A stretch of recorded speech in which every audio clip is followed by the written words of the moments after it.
You are waiting, not for a package, not for a text back, not for Friday. You are waiting for your life to feel like it has started. You wake up, you go through the motions, you check your phone, you work, you scroll, you sleep, and somewhere in the back of your mind, there is this quiet hum, this feeling that the real version of your life is just around the corner. That once you get the job, the relationship, the body, the clarity, then everything will click into place. But it never does. Because you are not waiting for something external to happen. You are waiting for permission to feel like yourself. And that permission will never come. This is not about procrastination. This is not about laziness. This is about something far more subtle and far more devastating. It is about the psychological architecture of passivity, the way your mind builds an invisible wall between you and your own life, and then convinces you that the wall is protecting you. Let me show you what I mean. There is a concept in psychology called learned passivity. It is what happens when your nervous system decides that action is dangerous, not ineffective, not pointless,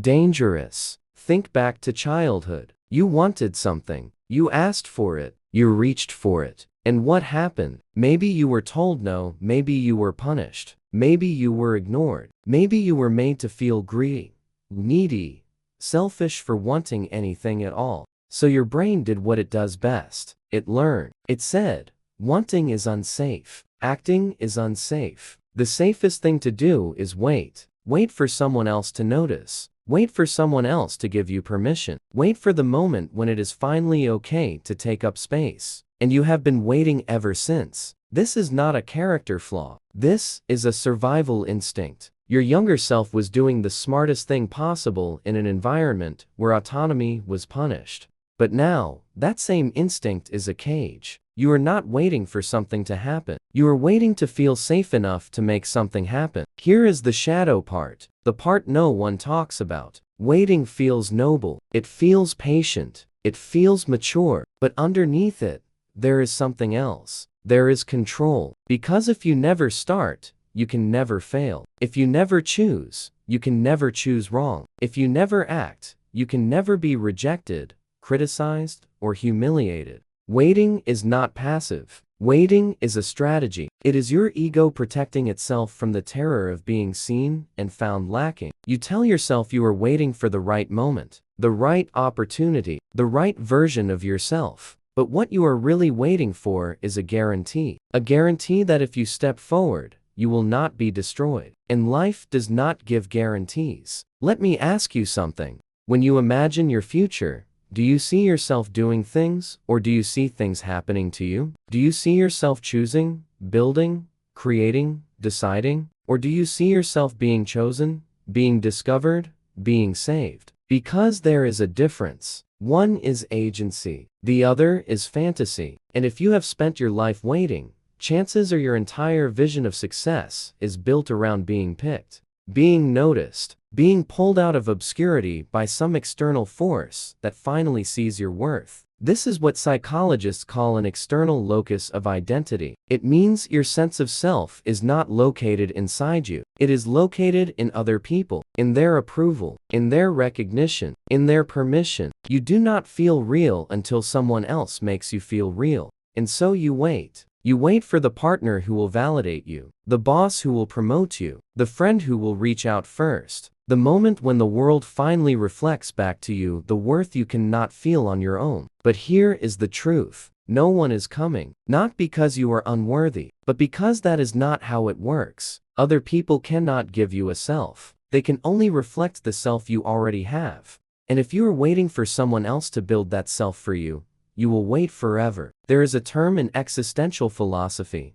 bad faith. It is when you deny your own freedom, when you pretend you have no choice, when you act as if your life is something that happens to you, rather than something you are actively creating every single day. And waiting is the purest form of bad faith. Because when you wait, you get to avoid responsibility. You get to tell yourself, I would have done it, but the timing was not right. I would have tried, but I did not have the resources. I would have spoken up, but no one asked me to. You get to live in a state of permanent potential. And potential is safe. Potential is perfect. Potential cannot be criticized because it has not been tested. But potential is also a tomb. Because the longer you wait, the more you convince yourself that the real you, the capable, confident, actualized you is somewhere in the future. And the current you is just a placeholder, a rough draft, a version that does not count yet. So you do not invest in the current you. You do not take the current you seriously. You treat your own life like a waiting room. And years pass. Here is what happens in your brain when you wait.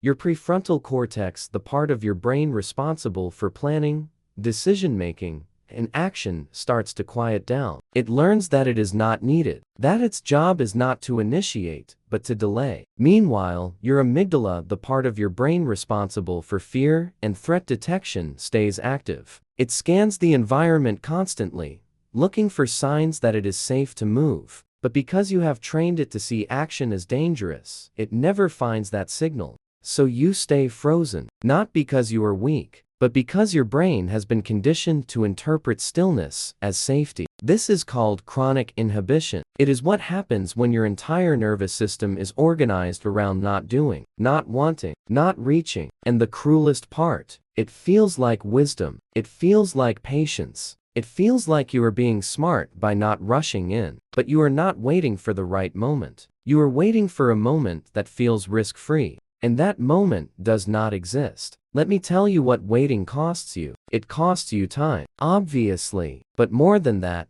it costs you identity. Because every time you choose to wait instead of act, you reinforce a story about who you are. You tell yourself, I am the kind of person who waits. I am the kind of person who does not push. I am the kind of person who lets life come to me. And the more you tell yourself that story, the more it becomes true. Your brain does not distinguish between identity and behavior. It only knows what you do repeatedly. And if what you do repeatedly is wait, then waiting becomes who you are. This is why breaking the pattern feels so terrifying. Because it is not just about doing something different. It is about becoming someone different. And your brain perceives that as a kind of death. The old you has to die for the new you to emerge. And your nervous system will fight that with everything it has. Here's the part that might hurt. You know what you are waiting for. Deep down, you know. You are waiting for someone to tell you that you are enough, that you are ready, that you are allowed. But no one is going to tell you that. Not because they do not care, but because they assume you already know.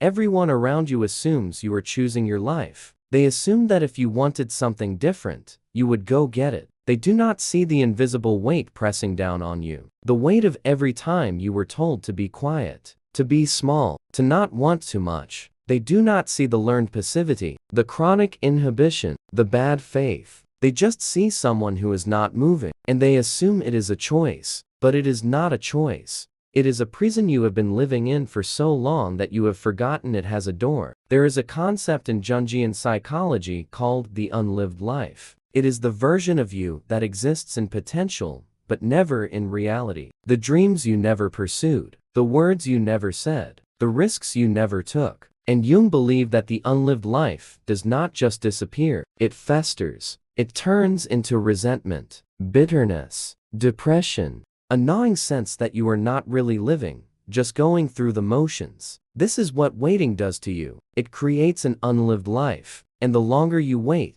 the heavier that unlived life becomes. You start to resent the people who seem to move through life effortlessly. You start to feel jealous of anyone who takes action, even if their action is imperfect. You start to feel like life is happening to everyone else but you. And the tragedy is, you are doing it to yourself. Not because you are weak, not because you are broken, but because you were taught that waiting is safer than wanting. And now, you are addicted to safety. Let me be clear about something. I am not telling you to just go out and take reckless action. I am not telling you to abandon caution or ignore your intuition. I am telling you to stop lying to yourself about what you are doing. You are not waiting for the right moment. You are avoiding the discomfort of uncertainty. You are not being patient. You are being afraid. And that is okay. Fear is not the enemy. Denial is. Because once you admit that you are afraid, you can do something about it. You can build tolerance. You can take small steps. You can practice agency in low-stakes situations until it starts to feel familiar. But as long as you tell yourself you are just waiting, You give yourself permission to stay stuck. Here is what agency looks like. It does not look like confidence. It does not look like certainty. It does not look like having it all figured out. It looks like taking the next smallest step, even when you do not know where it leads. It looks like saying yes to something before you feel ready. It looks like choosing something, anything, instead of keeping all your options open forever. It looks like treating your current life like it counts, like it matters, like it is not a rehearsal for the real thing. Because this is the real thing, right now, this moment, this version of you. And the longer you wait for it to feel different, the more life you lose. There is a reason why this pattern is so hard to break. It is because waiting gives you something. It gives you hope. As long as you are waiting, you get to believe that something better is coming, that the perfect opportunity is just around the corner, that your life will start once this one thing happens. And hope feels good. Hope feels safe. But hope without action is not hope. It is avoidance dressed up as optimism. Real hope is active. Real hope says, I do not know if this will work, but I'm going to try anyway. Real hope is willing to be disappointed because it understands that disappointment is part of living. What you are doing is not hope. It is a refusal to grieve. The fantasy that life will one day feel easy, that you will one day feel ready, that someone will one day come along and make everything make sense. And until you grieve that fantasy, you cannot live in reality. Here is the shift. You do not need permission. You do not need readiness. You do not need certainty. You need to stop waiting for your life to feel like it has started and realize that it started years ago. Every day you have been alive, you have been living, not preparing to live, not rehearsing, living. And every day you wait is a day you are choosing passivity over presence. Not because you are lazy, not because you are broken, but because you are still operating from a nervous system that learned that action is dangerous. But you are not a child anymore, and the rules have changed. Action is not dangerous. Passivity is. Because passivity does not keep you safe. It keeps you small. And smallness is not safety. It is slow suffocation. So what do? You start by noticing. Noticing when you are waiting. Noticing when you are telling yourself that now is not the right time. Noticing when you are scanning the environment for permission that will never come. And then, you do something tiny. Something so small it barely counts. You send the email. You make the call. You say the thing you have been holding back. Not because you feel ready, but because readiness is a myth. You do it because you are choosing to practice agency. You are choosing to train your nervous system that action is safe, that wanting is allowed, that you do not need to wait for someone else to make the first move. And it will feel uncomfortable. It will feel wrong. It will feel like you are breaking a rule.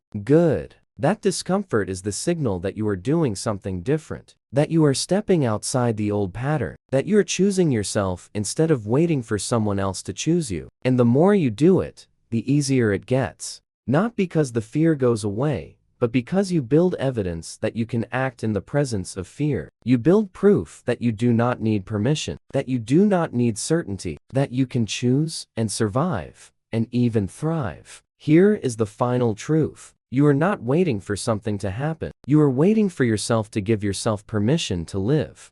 And that permission is not going to come from a sign. It is not going to come from another person. It is not going to come from the universe aligning in your favor. It is going to come from you making a choice, taking a step, deciding that this version of you, the imperfect, uncertain, still figuring it out version, is enough to start with. Because you do not need to be ready. You do not need to be perfect. You do not need to have it all figured out. You just need to stop waiting and start. So let me ask you, which part of this hit the hardest? Was it the realization that waiting is a form of control? That you are hiding behind potential? That no one is coming to give you permission? Or was it something else entirely, something you have been running from for years, and you finally see it for what it is? Think about that. Because the answer is where your real work begins.